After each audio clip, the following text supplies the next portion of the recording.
City of East Cleveland's Financial Planning and Supervision Commission. I'll call the roll. Eric Sonnenberg. Here. Mary Ann Nowak. Here. Brandon King. For a minute, I'm like. And Sharon Hammerhand here. Next item on the agenda is the approval of the prior meeting's minutes. Let's see. We do have a quorum, so we can at least vote to accept the minutes. We just don't have a quorum of those that were present at the last meeting. Before we go on, I would like to say that I think we have a replacement right away. It's up to you. Okay. He's going to take a rest from you, so just.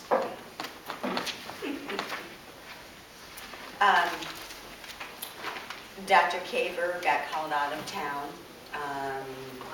some sort of budgeting thing, and Helen had something to do with her legal practice. She does actually have a job, so we sometimes forget when we're on this commission that we have other obligations.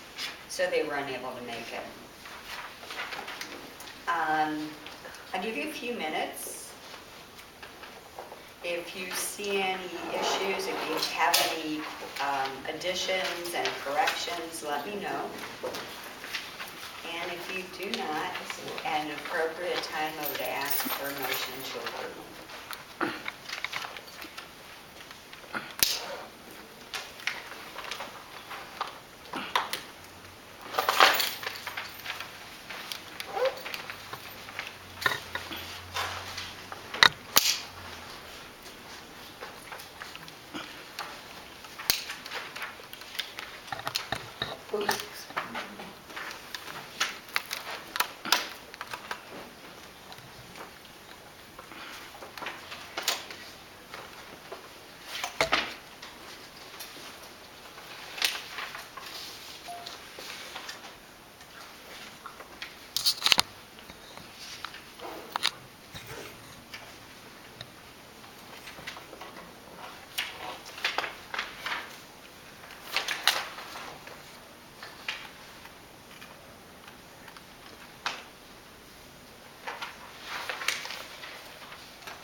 I'll move to approve the minutes.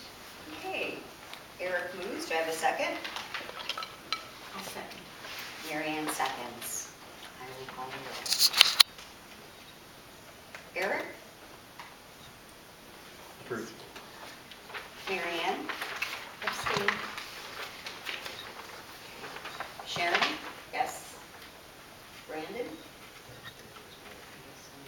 Okay. We will at least accept the minutes as presented. Okay, report of the financial supervisor. Hello, everyone. Hello. Before you, you will see two packets. The first one has a binder clip and the second one has a staple. We'll do the binder clip one first. I figure why rock the boat, we always start with the binder clip.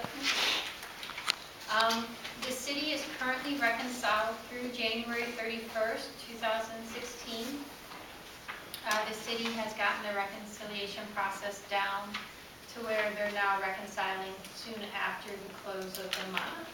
Because I know last time we met, they were a few months behind. They were trying to catch up. The person doing it is very good, and now they're right on track. Good. The financial packet is as of December 31st. I didn't think you guys would care for 1 month, so I kind of rolled the dice and went for the year. Okay. Currently, if you look on page 2 of the packet, you will see that we are currently monitoring 9 deficit funds totaling $3.4 million. Prior to closing 2015, the city did some transfers to try to consolidate the deficit into the general fund. There are some deficits remaining on page 2, and the city is anticipating with this appropriations to transfer some additional monies and to clean up the Helen S. Brown, VOCA, domestic violence, I was off by 25 cents, an estimate, I know, like, darn. The bond retirement fund, as well as the sewer capital improvement fund. The city, we're currently working with the VOCA director and report. We have a tentative meeting set up to see about what to do with the operating deficit of the VOCA program. So hopefully I'll have an answer for that at our next meeting. A portion of the community development deficit is due to an outstanding request for salary reimbursement of approximately $16,000 that came in January. The remaining 15 or so thousand, I'm going to, on the day that we meet with the VOCA director, I'm also hoping to meet with the CDBG director to kind of track down. I think most of that deficit is just due to an outstanding request for reimbursement, but I'll confirm that. I'm hoping for that domestic violence to come back into the black fairly quickly. In regards to the sewer fund, at the end of the year, in the rush to try and close and to get everything posted, the city inadvertently posted a transfer that should have gone to sewer into the water fund. Okay. So I'm working with the finance director to get this corrected in the next couple of weeks. That's why you'll notice water has this large balance of $141,000, and sewer still has a deficit.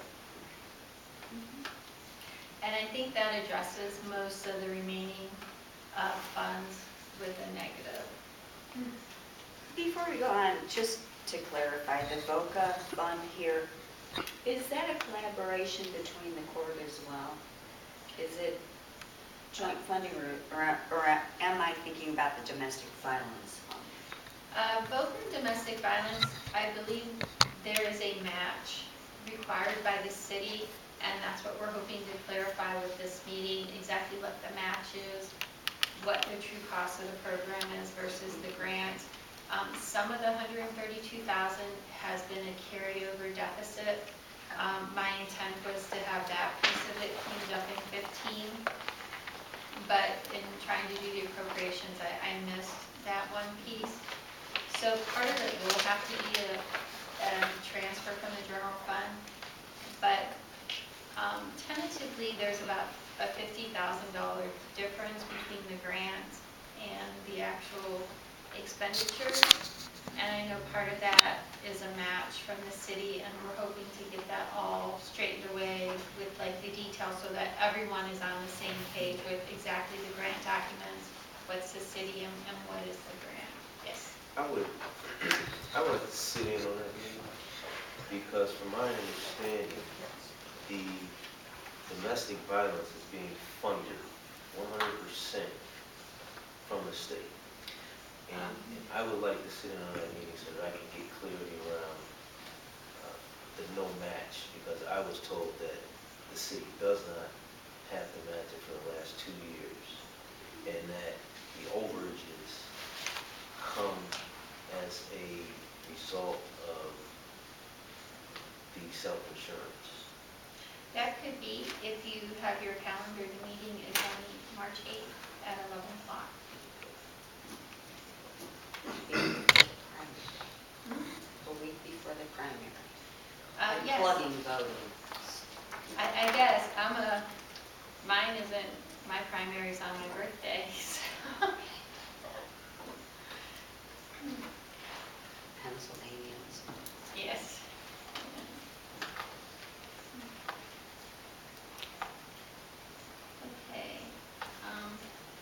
Are there any other questions so far? Okay.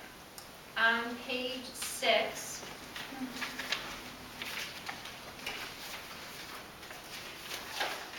this is where we normally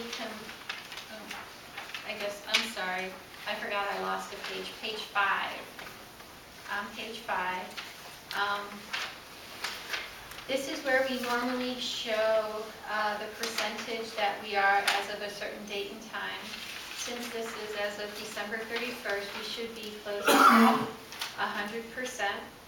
or over. And you can see some of the ones that we fell short on. Most of them are due to the transfer that I didn't include in the appropriations, but seem to have remembered in the amended certificate.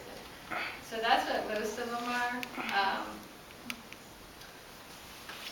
The one CEG, when we did both the estimated resources and the appropriations, the city was trying to catch up on their reconciliations.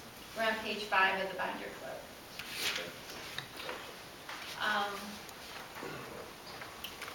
And so at that time, CDBG had a lot of activity going on, so I estimated pretty high at 1.8, but they actually came in at 1.5. So I think that is my biggest difference on that page.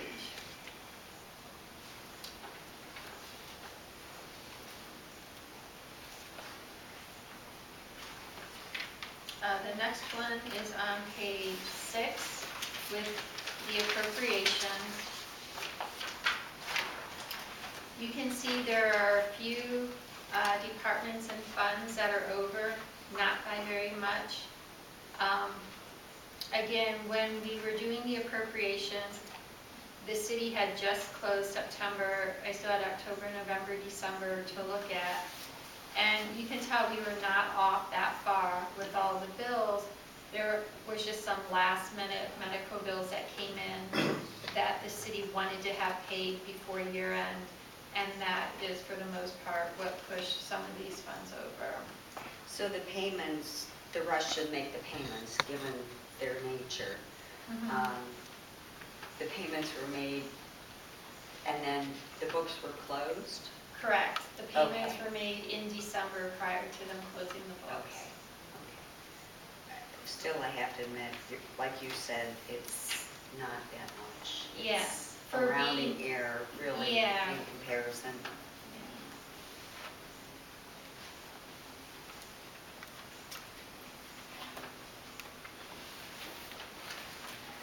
The other thing in the binder packet, if I could turn your attention to page 4.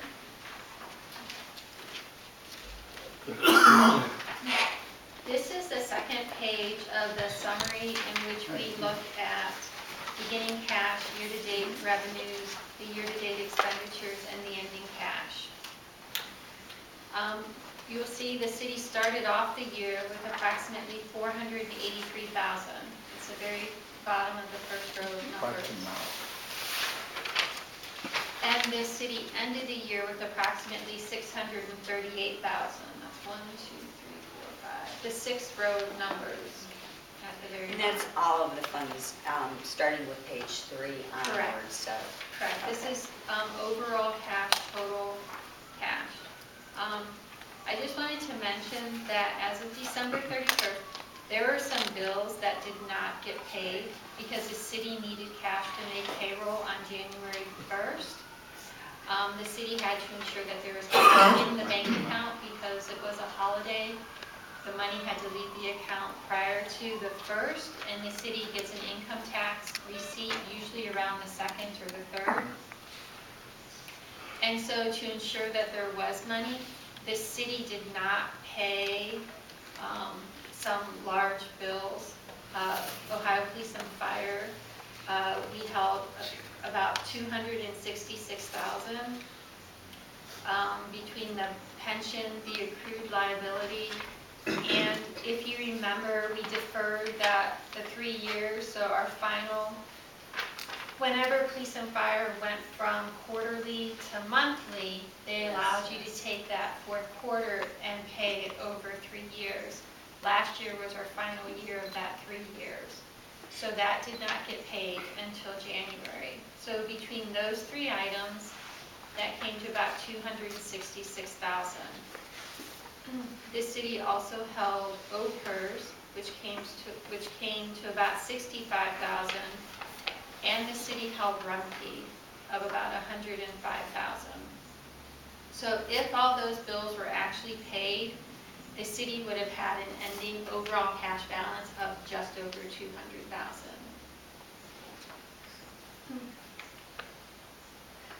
So that was a lot that got held, and the city made all those payments in January and February. So all Okay. that is now current, is current with pension.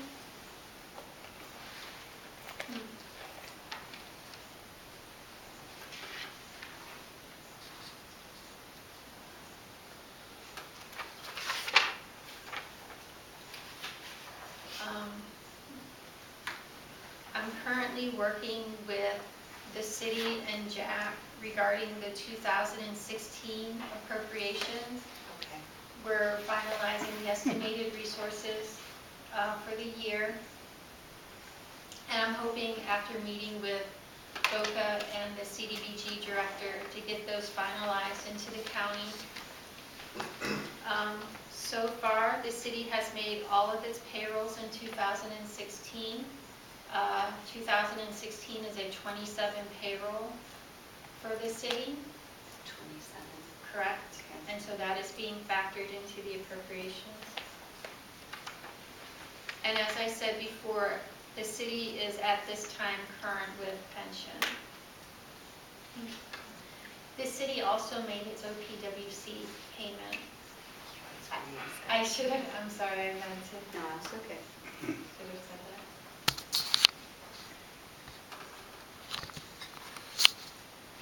So, just so I understand, so we had 3 pays in January. Correct. Okay. No, so that I understand, and I'm saying this right, so tell me if I'm not. In order for the city to make payroll, they ended up not paying bills, certain bills, not all bills, certain bills. And those bills, like the pensions, also carry penalties, late fees and penalties, correct? Correct. Pension does carry interest and penalties on that. These are the bills, I mean, as you can tell from my aging report, there are other bills that the city may or may not have paid. Right. The bills that I identified are the ones that historically the city has always tried to make in the month that they're due and not hold them. So that's why I identified those ones specifically that they got held. Okay. Are there any other questions on the binder packet? My final thing is really quick is on my payable listing along with the staple.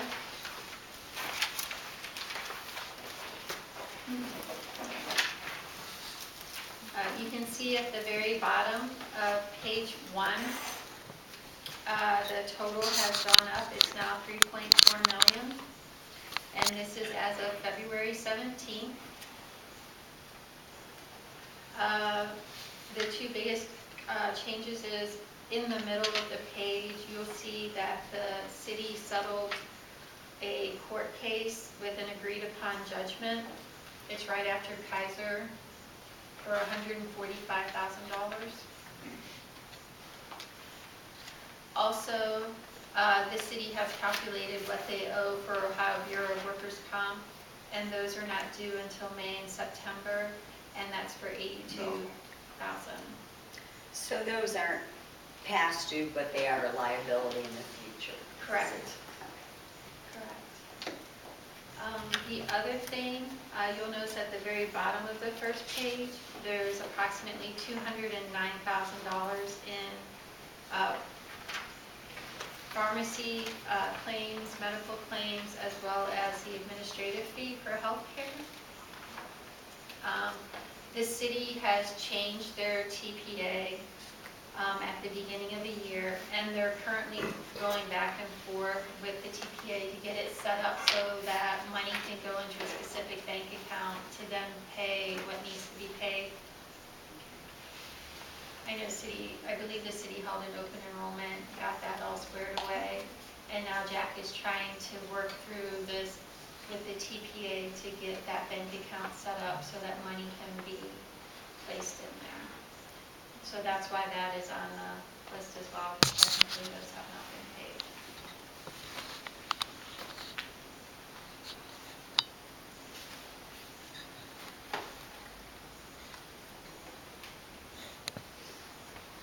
And I believe that's officially all I have, unless you guys have any questions or concerns.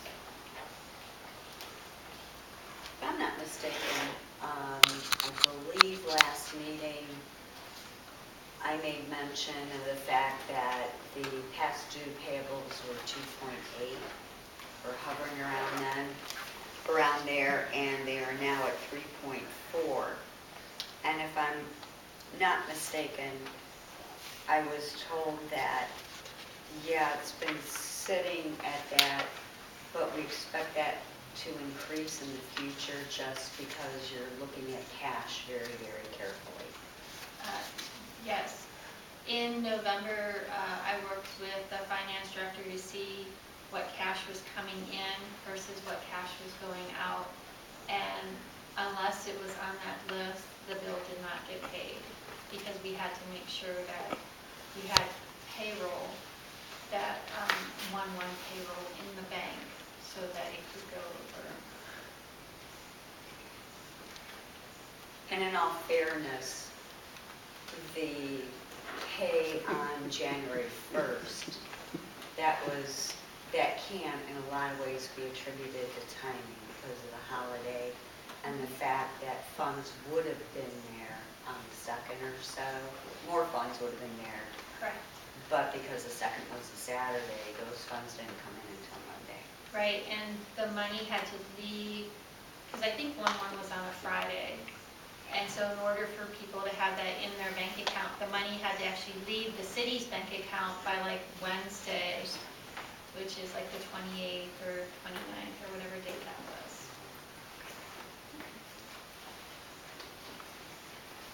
Any questions? Yeah, sure. So for the sake of clarity, I understand what you did at the end of the year with these funds. Were there penalties? Or late fees? There was a penalty and late fee for both OPERS and police and fire. Unwaivable. They're bad about They tend not to waive. We have tried. They tend not to. They also tend not to do payment plans either. I've told people, not that I know this to be true, but if you're short a penny, just making a mistake in the check, they don't care. Yeah, they I are have very heard cut that. and dry. I have heard that as well. Okay.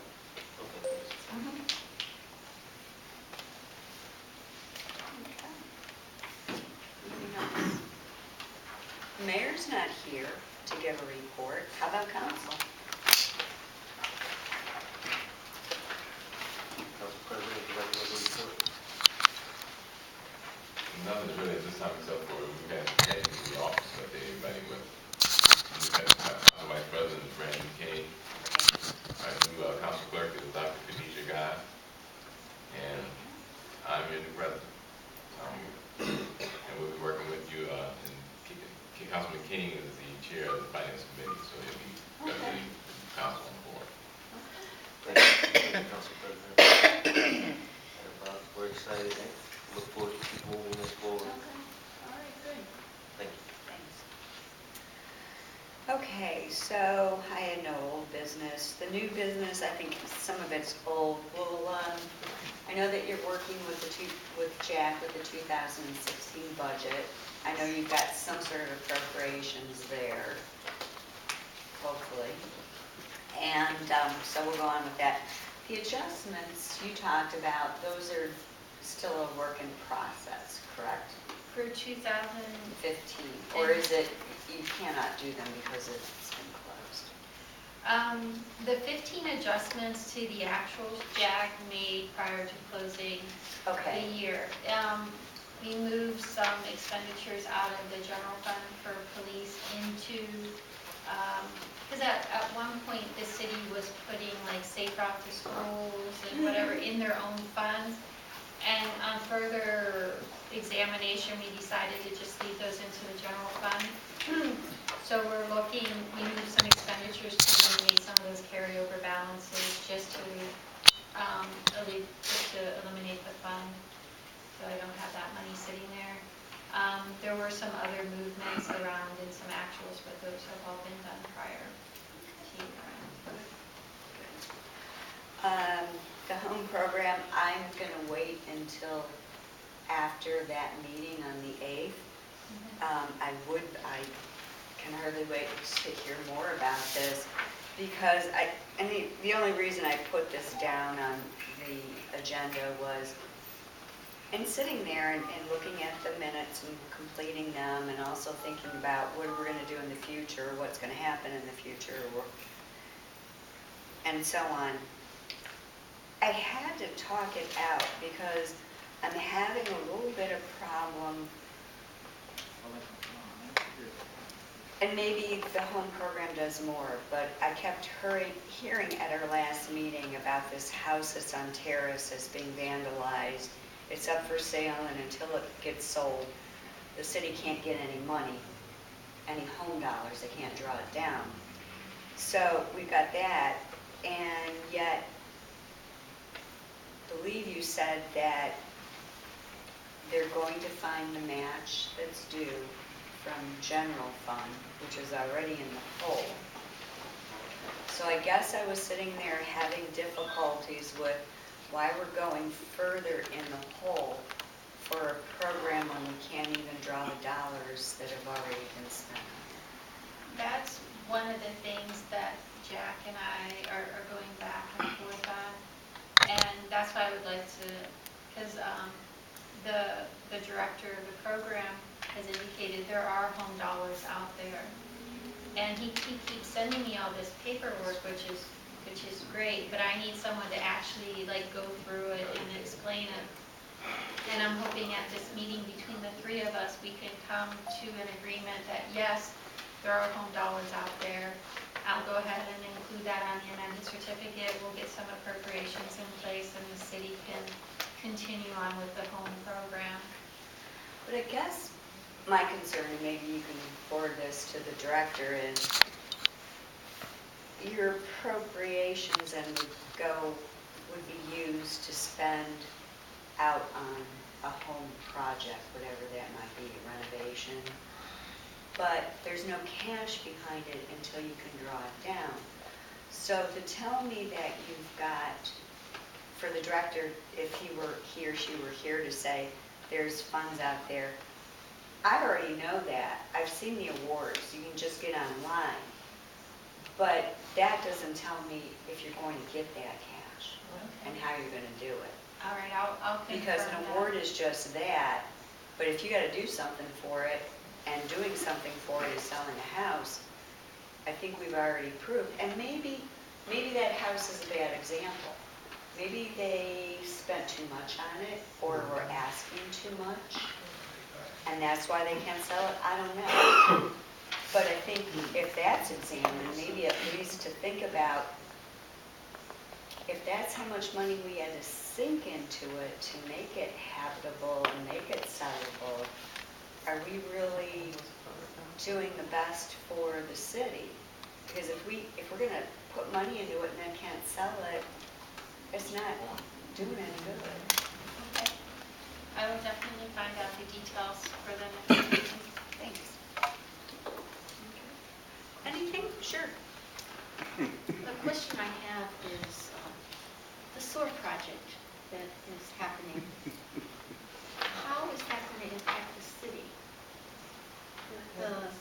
Or will it? The Northeast Ohio Regional Sewer Project, I see it on St. Clair, I see it now on Superior by, I don't know, the cross street. But it's huge. The street is all tore up, looks like it's gonna be tore up for a good long while. 123rd. 123rd? Superior and 123rd, that triangle there. Yeah, they, Yes. Yeah, they've taken the domain, initiated the domain of that area. So Now- that's all that new sewer area.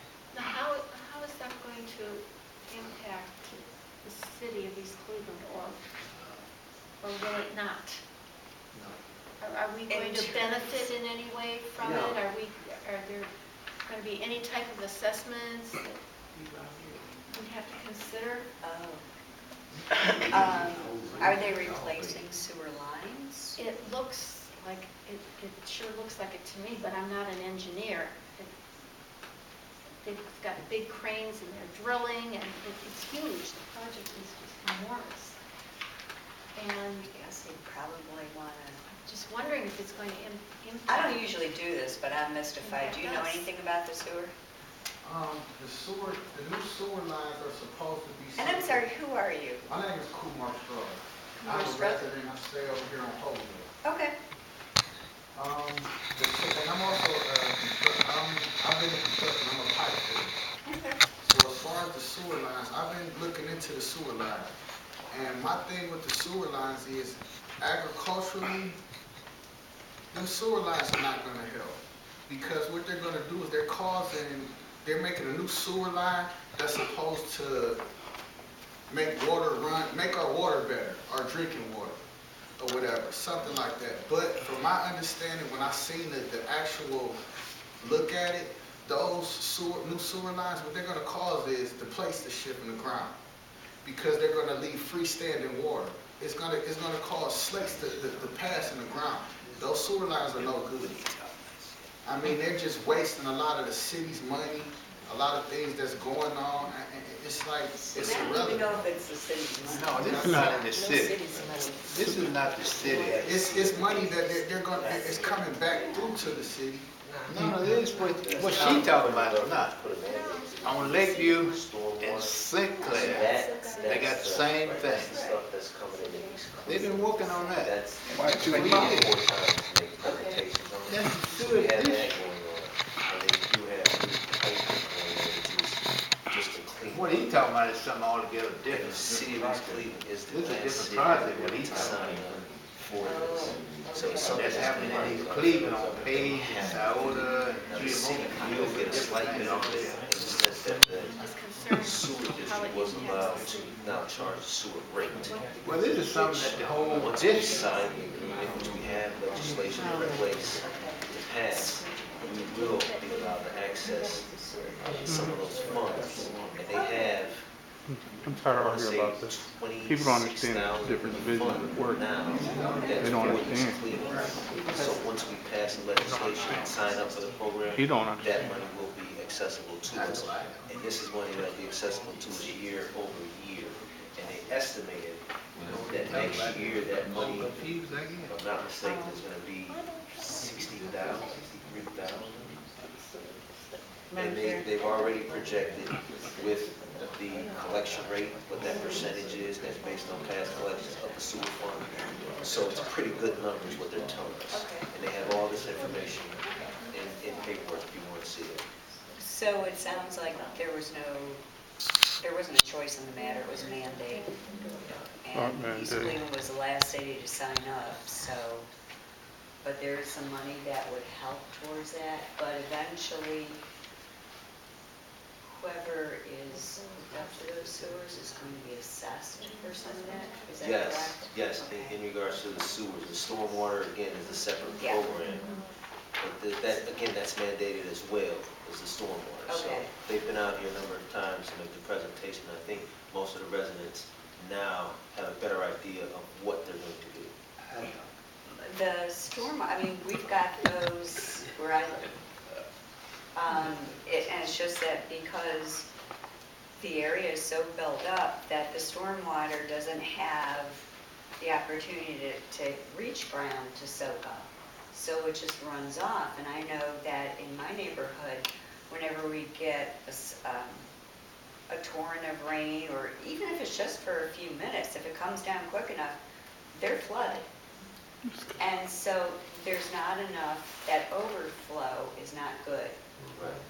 And so Put what up you want to concrete and do asphalt. is have some ability for that water to drain off and into some place where it can be sucked up. Absolutely. And that's what the sewer district is doing with the stormwater. Yes, that and keeping the stormwater separate from the sewer water. That's right. Right, so as Because you part don't of want that over. the older communities, they have combination pipes, Yeah. whereas further out, they have They're separate. So separate. that's part of the problem we're having here. So they're gonna correct that.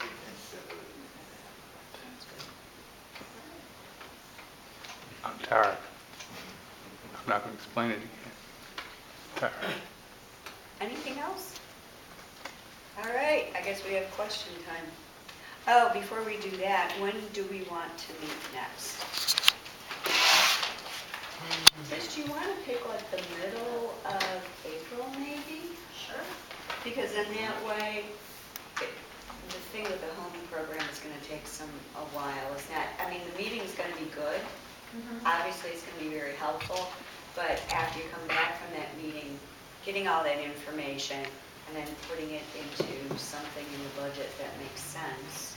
Right. And then council's going to have to vote on and everything. So. Right, and definitely by the middle of April, we will have our permanent appropriations. Do that until March The appropriations would be March. for another meeting. Oh, April. April. we Sharon thought. was thinking April. Yeah, we thought April. What about the 18th, which is a Monday, at 1 o'clock? What month? April.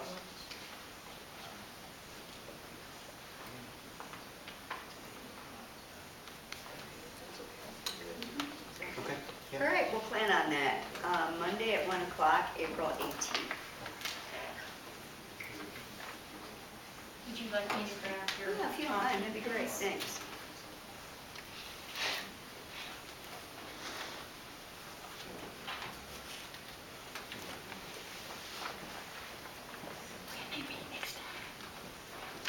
Wait, what's the April 18th?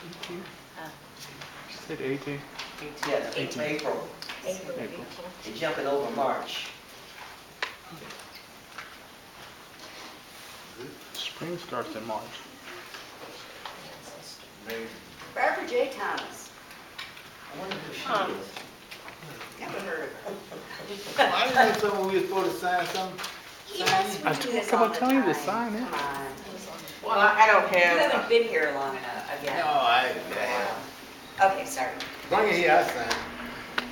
Madam Chair, Craig, most of my questions were answered, except the fact that, did we, I want to ask, did we include the penalty for PERS, because PERS is very large and they have no waiver. I heard someone ask about waivers. There is no waiver condition under the fact of PERS.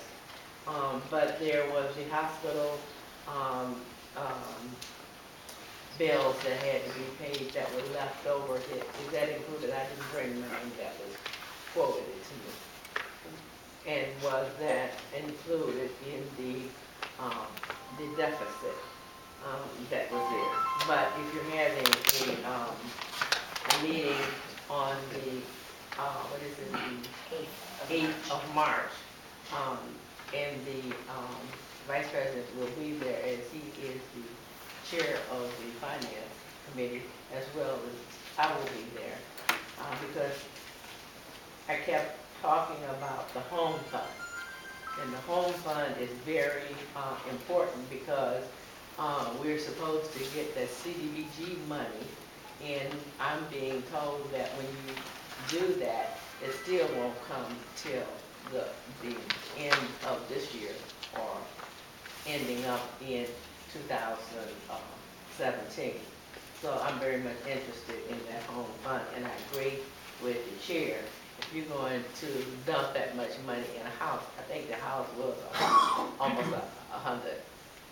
$100,000, and for that little house, and everybody thought it was grand, But now you see it's causing a problem, and it is vandalized, and you got to do it, you know, do away with it somehow, pay it off somehow.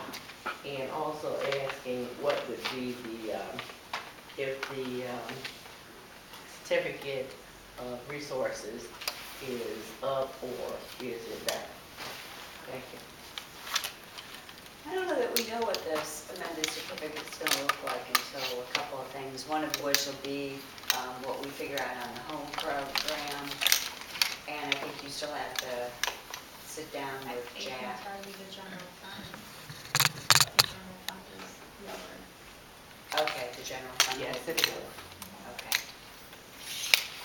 The county certified less than taxes. I don't think everybody heard her. The general fund's estimated resources is lower than last year.